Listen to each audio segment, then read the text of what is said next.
C'était voulu par les pays du Golfe pour leur permettre d'atteindre une certaine autonomie stratégique. Et c'est bien ce qui est en train de se produire.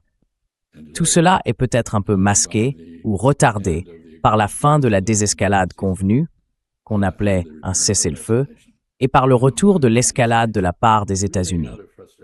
Une réaction, en réalité, née de la frustration et de l'absence totale de plan pour atteindre ce que Donald Trump voulait accomplir. Ce n'a jamais été très clair.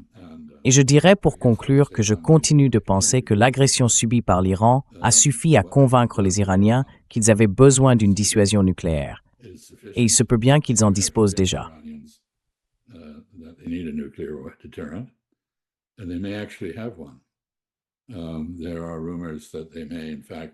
Il y a des rumeurs selon lesquelles ils seraient peut-être sur le point de suivre l'exemple de l'Inde et du Pakistan en réalisant une explosion de démonstrations quelque part sur leur territoire. Mais je ne sais pas si c'est vrai ou non. Je pense, à bien des égards, qu'il serait plus avantageux pour l'Iran d'imiter Israël dans les premières phases de sa dissuasion nucléaire, c'est-à-dire de laisser tout le monde dans le doute sur ce qu'ils ont vraiment et sur la puissance que cela pourrait représenter. Mais il est très clair que l'une des pires erreurs de cette guerre a été l'assassinat des opposants à la construction d'armes nucléaires, à commencer par Ali Khamenei, le guide suprême de l'Iran. Et les conséquences de cet acte ne se sont pas encore complètement fait sentir.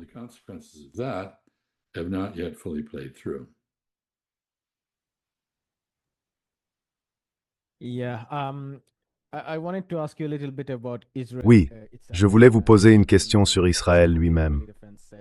Le chef de la défense israélienne a déclaré qu'Israël aurait besoin, je résume, de 6 ou 7 armées israéliennes pour poursuivre ses objectifs régionaux tels qu'ils sont menés aujourd'hui, laissant entendre qu'ils sont débordés.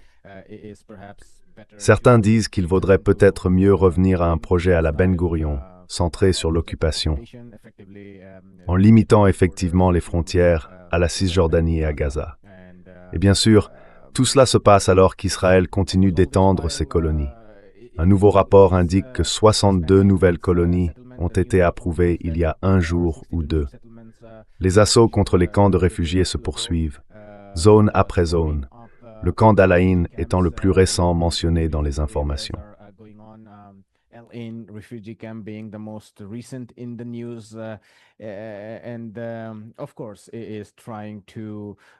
bien sûr, il essaie de prendre le contrôle de points stratégiques au Liban. Vous avez mentionné Tyr, mais Al-Mansouri, dans le secteur ouest, Nabatieh et d'autres sont aussi dans la ligne de mire. Alors selon vous, comment tout cela va-t-il se terminer pour Israël, compte tenu de sa surextension et de la pénurie de ressources à laquelle il fait face? Et si les États-Unis se retirent de la région, et vu la situation intérieure américaine, notamment l'évolution de l'opinion sur Israël, il n'est peut-être pas si exagéré d'imaginer que Washington pourrait, à un moment donné, s'éloigner d'Israël si l'influence du lobby sioniste venait à s'affaiblir pour une raison ou une autre. Donc au final, quel est le point d'aboutissement pour Israël dans tout ça?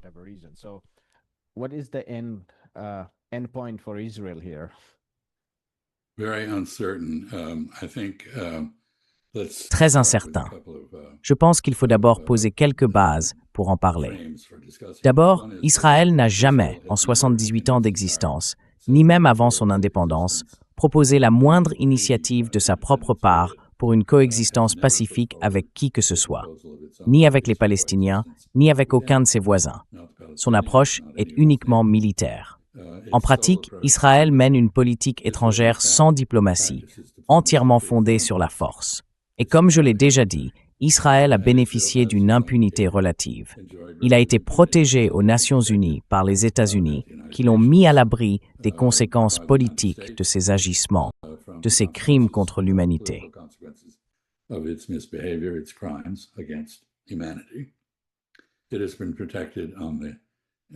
Elle a été protégée sur le champ de bataille grâce au soutien logistique et au renseignement américain. Et maintenant, il y a un effort en cours au Congrès des États-Unis pour consolider ces deux relations.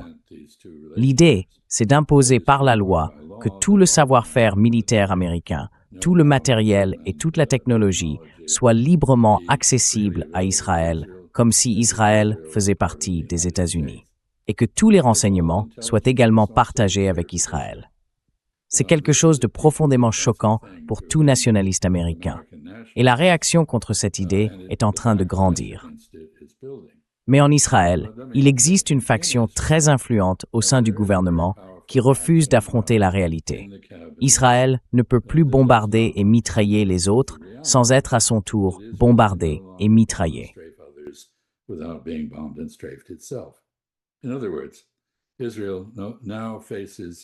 En d'autres termes, Israël fait maintenant face à des conséquences. Les États-Unis ne peuvent pas le protéger, et Israël ne peut pas se protéger lui-même. D'autres acteurs de la région, offensés et blessés, vont riposter. C'est la leçon du Hezbollah, de Hamas, la leçon de l'Iran.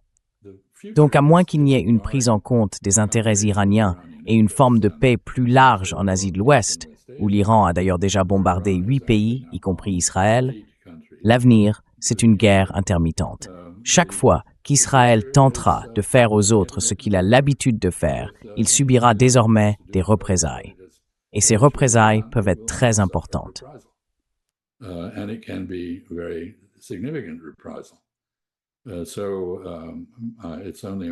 Ce n'est donc qu'une question de temps avant que les exactions israéliennes au Liban ne soient suivies par le bombardement promis du nord d'Israël à un niveau de férocité bien plus élevé par l'Iran. Il y en a déjà eu quelques-uns, mais l'Iran a la capacité d'en faire beaucoup plus, et il le fera probablement. Autrement dit, il n'y a pas de sécurité en Israël. Et rappelons-le, Israël a été créé après la Seconde Guerre mondiale pour offrir un refuge sûr aux Juifs européens. Mais la création d'Israël a rendu la présence des Juifs dans les pays arabes, les Juifs arabes, intenables, et ils ont été regroupés en Israël. Aujourd'hui, Israël est le lieu le moins sûr au monde pour les Juifs, et cela va continuer d'être le cas.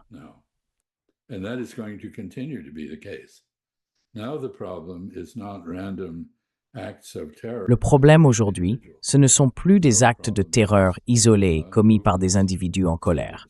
Le problème, ce sont des mouvements non étatiques dans les pays voisins, comme le Hezbollah, le Hamas, l'Iran, Ansar Allah et d'autres encore. Et puis, il y a la question de la normalisation des relations d'Israël avec les pays arabes, ses voisins arabes, tout en contournant ces problèmes, c'est-à-dire l'attitude belliqueuse d'Israël et le génocide.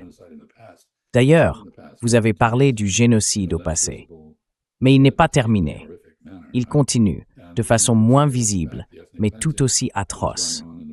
On peut même dire que le nettoyage ethnique en cours en Cisjordanie, que les Nations Unies ont désormais officiellement reconnu comme tel, ressemble bien davantage à un génocide que beaucoup d'autres situations, y compris certaines dans votre propre région, avec les Rohingyas ou encore au Xinjiang avec les Ouïghours.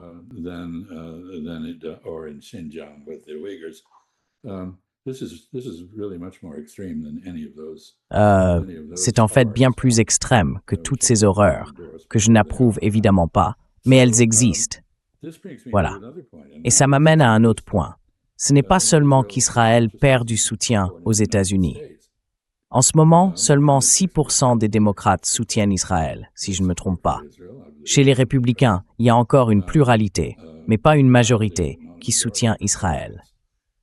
Quand on regarde les données démographiques, les soutiens d'Israël sont presque tous des républicains baby boomers, c'est-à-dire ceux nés juste après la Seconde Guerre mondiale.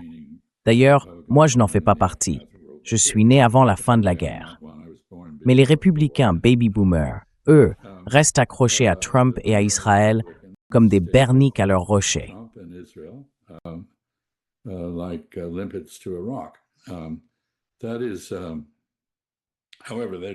C'est vrai, mais ils sont en train de mourir. Moi aussi d'ailleurs. Mais bon, ça va me prendre un peu plus de temps, je pense. Quoi qu'il en soit, je crois que le changement global aux États-Unis devient de plus en plus évident. Les États-Unis ont longtemps été le plus fervent soutien d'Israël dans le monde, suivi sans doute par le Canada, qui est aussi un État colon de peuplement nord-américain. Mais l'Europe, elle, commence à se réveiller. On voit des responsables courageux comme Pedro Sánchez en Espagne qui s'opposent à toute forme de coopération avec le mal, ce que mène Israël aujourd'hui. Giorgia Meloni en Italie semble aller dans la même direction. Et les Français, qui ont un lobby sioniste très influent, paraissent désormais plus partagés sur la question.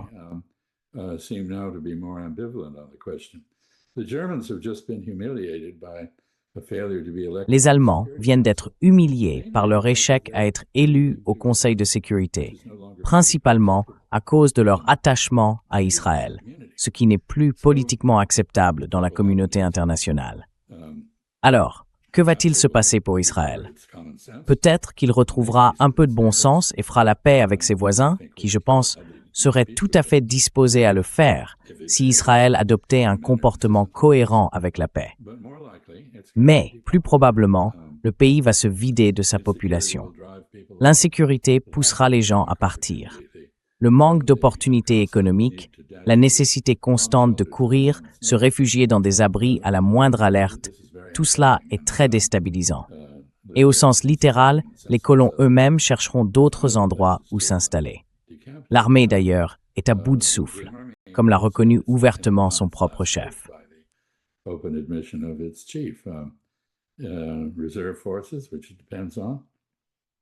Les forces de réserve, dont elle dépend, font partie d'une armée conçue pour des guerres courtes et victorieuses, que l'Israël a menées avec beaucoup d'efficacité.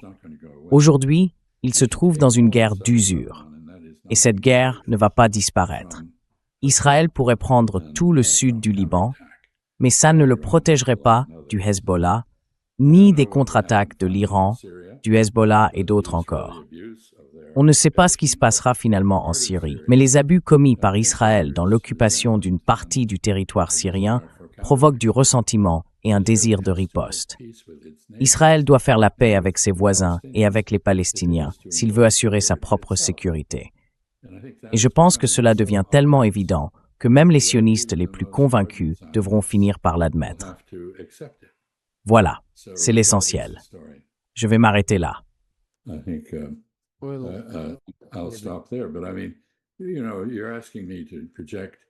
Mais enfin, vous me demandez de prédire l'avenir. Je dirais que c'est un cas où l'avenir pourrait bien rimer avec l'histoire. Aux XIe et XIIe siècles, il y avait deux royaumes croisés chrétiens établis exactement là où se trouve aujourd'hui Israël.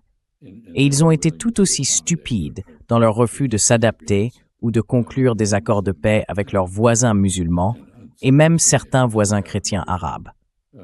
Au bout d'un moment, leur soutien extérieur s'est éteint et eux aussi ont disparu. Donc, cet essai sioniste d'un foyer national au milieu d'une mer de population arabe chrétienne présente depuis 2 millénaires ou au moins depuis 1500 ans me paraît très incertain dans ses résultats et, à mon avis, très peu susceptible de réussir, vu la manière dont Israël s'est comporté.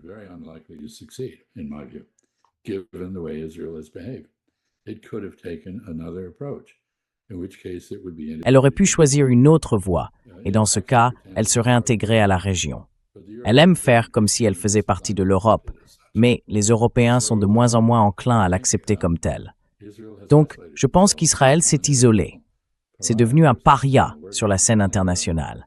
Ce mot terrible, encore une fois. Et donc, l'avenir de ce pays n'a rien de prometteur. On peut en être profondément attristé. Franchement, c'est tellement inutile. C'est le cas d'un peuple tellement traumatisé qu'il a bâti tout un pays sur une psychose. Le monde entier veut nous tuer, donc il faut les tuer avant qu'ils ne nous tuent. C'est cette mentalité-là, complètement psychotique et totalement contre-productive.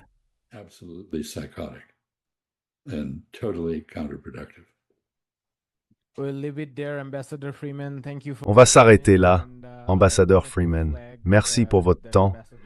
Je voulais aussi signaler que l'ambassadeur Freeman a commencé à rassembler une grande partie de son travail sur un Substack gratuit.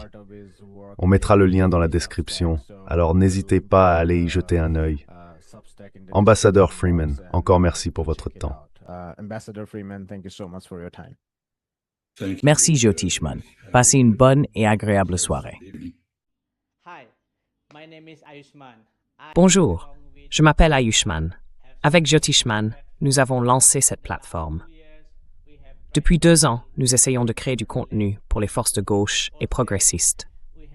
Jusqu'à présent, nous avons interviewé des économistes, des historiens, des commentateurs politiques et des militants.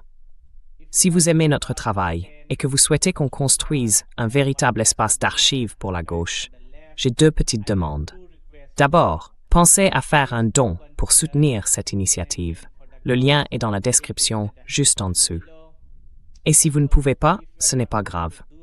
Vous pouvez toujours aimer nos vidéos et les partager avec vos camarades.